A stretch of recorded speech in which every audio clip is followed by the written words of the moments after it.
Luis Fernando arrive enfin et constate que Mercedes est dans un état très grave. Elle lui dit que Domenica lui a pardonné, lui souhaite le bonheur et lui demande pardon à son tour. Luis Fernando dit qu'il lui pardonne, mais Mercedes ne résiste pas et finit par mourir. Tout le monde se met à pleurer.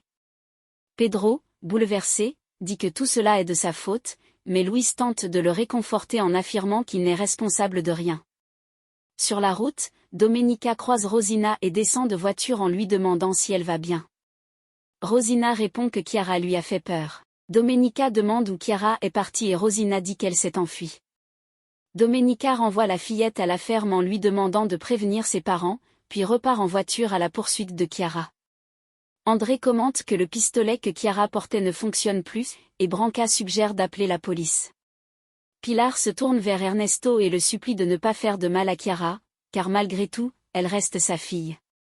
Luis place le corps de Mercedes dans la voiture et demande à Pedro de l'emmener. Ensuite, il ordonne à Prudencio de transporter Gennaro dans la camionnette, car il doit survivre pour payer pour tout ce qu'il a fait. Prudencio charge Gennaro dans le véhicule, pendant que Luis Fernando part à cheval. Oswaldo raconte tout ce qui s'est passé à ses parents. Herminia lui demande pourquoi il n'est pas resté pour aider, et il répond qu'il ne pouvait pas, qu'il avait seulement conduit Pedro sur place sans savoir que Gennaro avait l'intention de tuer quelqu'un. Gabriel lui demande si Gennaro l'a forcé à le faire et Oswaldo confirme. Gabriel dit qu'il n'arrive pas à y croire. Herminia affirme que si Oswaldo a eu le courage d'emmener Pedro à la mort, il devra maintenant en assumer les conséquences.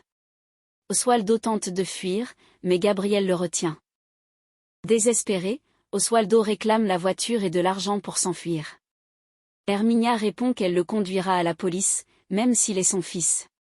Oswaldo demande alors l'aide de Gabriel, qui répond qu'il va l'aider mais en se livrant lui aussi à la police avec son fils, avouant qu'il a lui-même commis de nombreuses malversations aux côtés de Gennaro.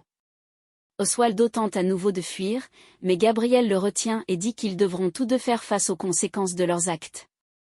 Père et fils finissent par s'embrasser, et Maria décide de les accompagner. Luis Fernando parle avec les employés, mais ils n'ont encore trouvé aucune trace de Chiara.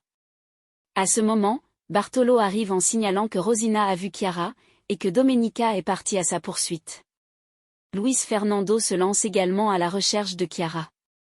Domenica descend de voiture et commence à chercher. Peu après, elle aperçoit Chiara en train de courir et la poursuit. Toutes deux s'engagent dans une zone dangereuse, signalée par un panneau interdisant le passage. Sans issue, Chiara se retrouve coincée au bord d'un ravin. Domenica apparaît et lui demande d'arrêter de fuir, affirmant que tout le monde sait désormais qui elle est vraiment et qu'elle sera livrée à la police. Chiara sort alors une arme et dit que ça n'arrivera pas, car elle tuera d'abord Domenica. Branca et Ernesto sont très inquiets pour Domenica et Luis Fernando. Un employé arrive en annonçant que plusieurs hommes sont partis après Chiara, mais que Domenica a été la première à partir. Chiara demande à Domenica comment elle préfère mourir, de 2 balles, comme Maxi, ou en se jetant dans le ravin. Domenica lui répond que pour une fois dans sa vie, elle devrait faire quelque chose de bien. Luis Fernando surgit à cheval et fonce vers elle deux. Domenica révèle alors qu'elle est enceinte. Chiara la traite de méprisable et lui rappelle la promesse que Domenica avait faite de s'éloigner de Luis Fernando si elle le voulait. Elle dit que malgré cela, la première chose que Domenica a faite a été de se jeter dans ses bras. Luis Fernando crie le nom de Domenica tandis que Chiara continue de pointer son arme sur son ventre et dit à Luis Fernando qu'il va lui aussi tout perdre. Chiara tente de tirer, mais l'arme s'enraye et se désintègre entièrement par terre. Domenica saisit l'occasion et se jette sur elle. Pendant la lutte, Chiara se retrouve suspendue au bord du ravin. Domenica lui tient la main et lui dit qu'elle ne la lâchera pas, qu'elle peut encore la ramener. Mais Chiara répond qu'elle n'ira pas en prison. Elle lâche alors la main de Domenica et tombe dans le ravin. Désespérée, Domenica hurle. Luis Fernando la prend dans ses bras, mais elle commence à saigner et lui dit en pleurant qu'elle a perdu le bébé. Luis Fernando est accablé par le drame tandis que Chiara gît au sol après sa chute. Quelques semaines plus tard, à São Felipe, Luis Fernando et Domenica sont ensemble à l'hôpital. Il lui demande comment elle se sent. Domenica demande des nouvelles du bébé et Luis Fernando lui répond avec émotion qu'il est vraiment désolé, mais qu'il ne la laissera pas seule. Domenica dit qu'elle a besoin de lui et lui déclare son amour. Louise lui assure qu'il prendra soin d'elle et qu'ils surmonteront tout ensemble. À la ferme Espello d'Alua se tient la veillée funèbre de Mercedes. Pedro pleure et dit qu'il aurait dû lui pardonner plus tôt. Ned le prend dans ses bras et lui répond que le pardon arrive parfois tard, mais qu'il est arrivé, et que Mercedes est partie en paix tandis que lui n'a plus de rancœur dans le cœur. Nicole arrive accompagnée de Prudencio, et Pedro embrasse les deux. Prudencio fait remarquer que la vie est comme un élastique qui peut se rompre à tout moment. Il remercie Pedro d'avoir réussi à lui pardonner à temps, lui permettant ainsi de vivre en paix, tout comme Mercedes a pu mourir sereinement. Simao demande à redevenir l'ami de Pedro et les deux s'étreignent. Adélaïde appelle Ned pour discuter et lui demande si elles peuvent laisser leurs différends dans le passé. Ned s'excuse pour tous les mauvais traitements, et les deux décident de faire la paix, affirmant qu'elles peuvent être amies. Elles s'embrassent avec émotion. Nicole demande à Mercedes de partir tranquille, car Prudencio l'a aimée sincèrement. Diana est également émue et dit que, malgré toutes les erreurs de Mercedes, elle lui manquera beaucoup. Elle promet de continuer à servir le café, car ce sera sa façon de continuer à honorer Mercedes jusqu'à la fin. Domenica et Luis Fernando arrivent à la veillée. Louise s'approche du cercueil, embrasse Mercedes avec émotion et remercie tous ceux qui sont présents.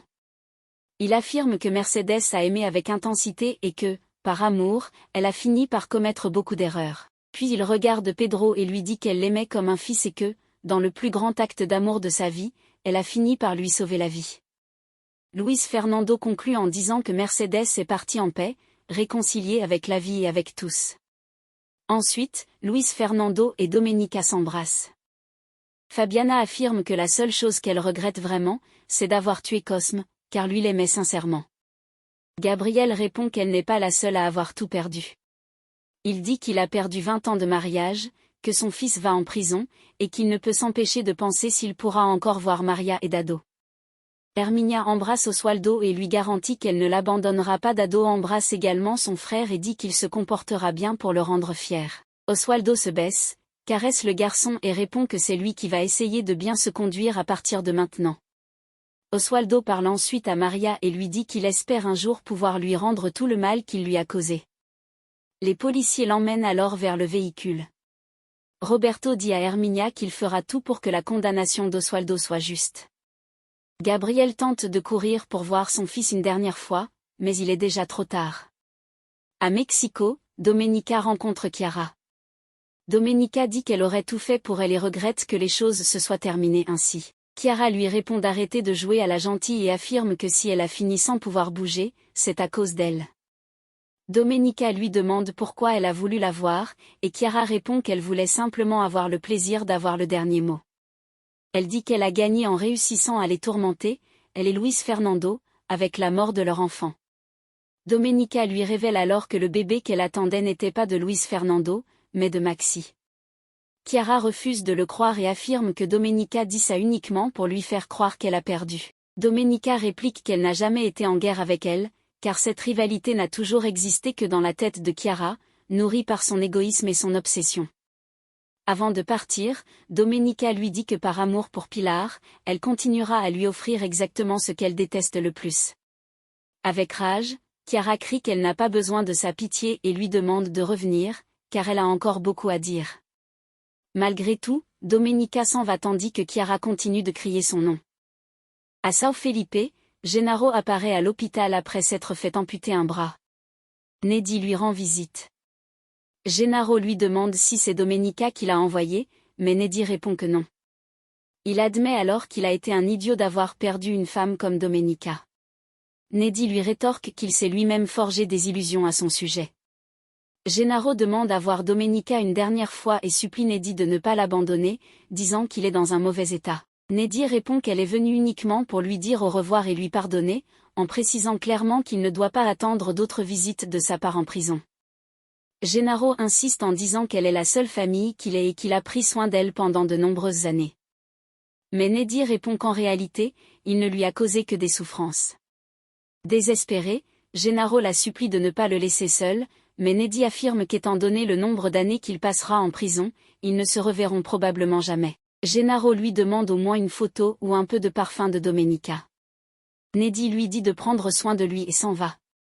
Seul, Gennaro se met à pleurer et à crier de désespoir. Pilar rend visite à Chiara.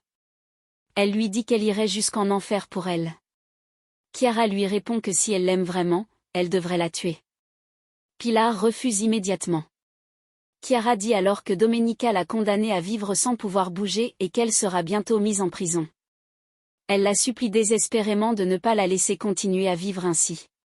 6 ans s'écoulent.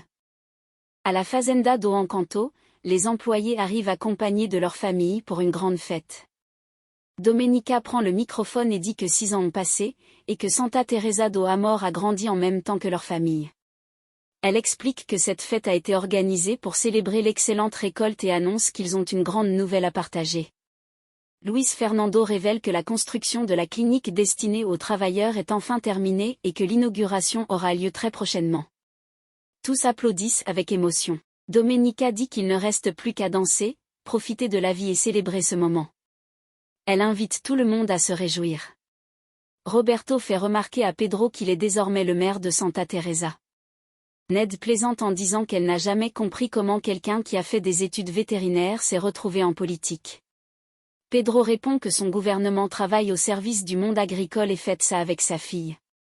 Maria arrive en s'excusant de son retard et annonce que son poste de travail à la clinique de Luis Fernando vient d'être approuvé. Herminia apparaît et embrasse Maria avec fierté. Nicole commente qu'elle pensait que Herminia allait récupérer le restaurant familial, mais Herminia répond qu'elle a découvert qu'elle aimait bien davantage l'activité d'écotourisme qu'elle a créée. Elle ajoute que tout va très bien grâce à Domenica, qui amène les enfants de l'orphelinat participer au camp qu'elle organise. Nicole commente que Dado et Rosina doivent être excellents avec les enfants, tout comme Lupita et Julia, les filles adoptées par Ernesto et Branca. Gabriel annonce que les musiciens sont arrivés pour la fête. Peu après, Oswaldo apparaît lui aussi. Herminia se précipite pour l'embrasser et il raconte qu'il a pu sortir de prison plus tôt pour bonne conduite. Il remercie ensuite Luis Fernando et Pedro pour les pardons qu'il a reçus. Gabriel dit qu'il aimerait que tout le monde puisse recommencer à vivre comme une grande famille. Herminia répond qu'ils continuent à être une famille, même s'ils ne sont plus mariés, et affirme qu'aujourd'hui ils sont les meilleurs amis du monde. Dado apparaît et demande à Oswaldo s'il se souvient encore de Rosina, lui révélant qu'elle est maintenant sa petite amie. Rosina salue Oswaldo et l'appelle beau-frère. À ce moment, Bartolo apparaît en disant qu'il ne sera son beau-frère que lorsqu'il se mariera vraiment avec Lalo. Tous continuent à fêter en dansant ensemble. Depuis la terrasse, Domenica et Luis Fernando observent le bonheur de tous. Domenica dit qu'elle se sent très heureuse et se souvient des moments qu'elle a vécus aux côtés de sa mère à la ferme. Luis Fernando lui demande si elle va bien, et Domenica répond que la promesse faite par sa mère s'est enfin accomplie. Elle disait que Domenica aurait le meilleur mari du monde et que Dieu lui donnerait la plus belle des familles. Luis Fernando répond qu'elle mérite tout ce bonheur et affirme qu'il ne s'est jamais senti aussi aimé qu'à ses côtés. Émue, Domenica se souvient de son arrivée à la ferme, le cœur brisé, en jurant qu'elle n'aimerait plus jamais. Mais c'est là qu'elle a réussi à guérir ses blessures et qu'elle a trouvé le grand amour de sa vie. Les deux s'embrassent alors, concluant cette histoire sur un magnifique happy end.